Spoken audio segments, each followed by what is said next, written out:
Quex, it's 6 months no kukuha no sis to Quex. It's no go Kamawanki man.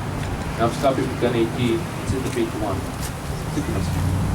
Thank you everyone for joining us today and standing in solidarity with our brothers and sisters at Standing Rock, you know, who are protecting who are protecting the water with nothing but peace and love, you know. You know, as George said, you know, I'm a veteran, and I don't talk about it much because, you know, I'm a man of peace. But, you know, a lot of veterans, they swore that oath to defend, you know, this country against all enemies, foreign and domestic. And I think, you know, we're realizing that our enemies aren't foreign. A lot of them are domestic. And I mean that in a peaceful way, because they're enemies. That doesn't mean we need to respond in violent manners. But seeing the military equipment there, you know, things like MRAPs. MRAP stands for Mine Resistant Ambush Protected. These are heavily fortified vehicles, you know, built to withstand, you know, mines and improvised explosive devices. Is that really necessary for people who are unarmed and standing peacefully? I don't think so.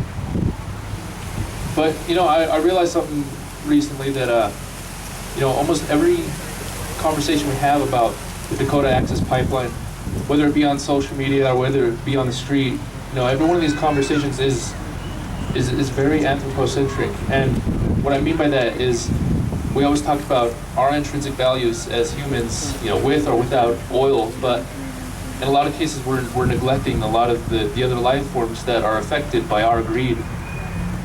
Because when you dig up Mother Earth, you know, that affects the watersheds, that affects, you know, the ecosystems, and that affects the habitat of both terrestrial and aquatic life forms.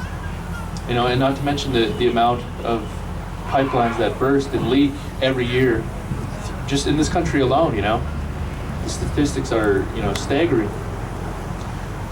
And, you know, there's no denying that we all use and benefit from fossil fuels and from oil.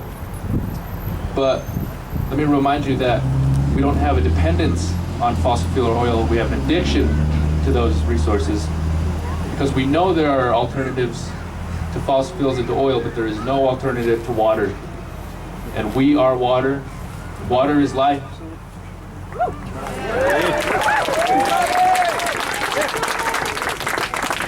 It doesn't matter how many times, you know, construction of the Dakota Access Pipeline is halted. What matters is when we defeat this black snake once and for all.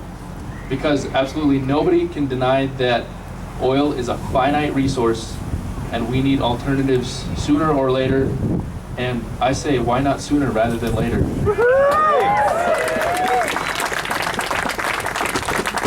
So, I guess just to close, I'd like to ask you all to repeat after me. Water is life! Water is life! Water is life! Water is life! Water is life! Water is life! Water is life! Water is life! 6 months you'd see to wax. Thank you all.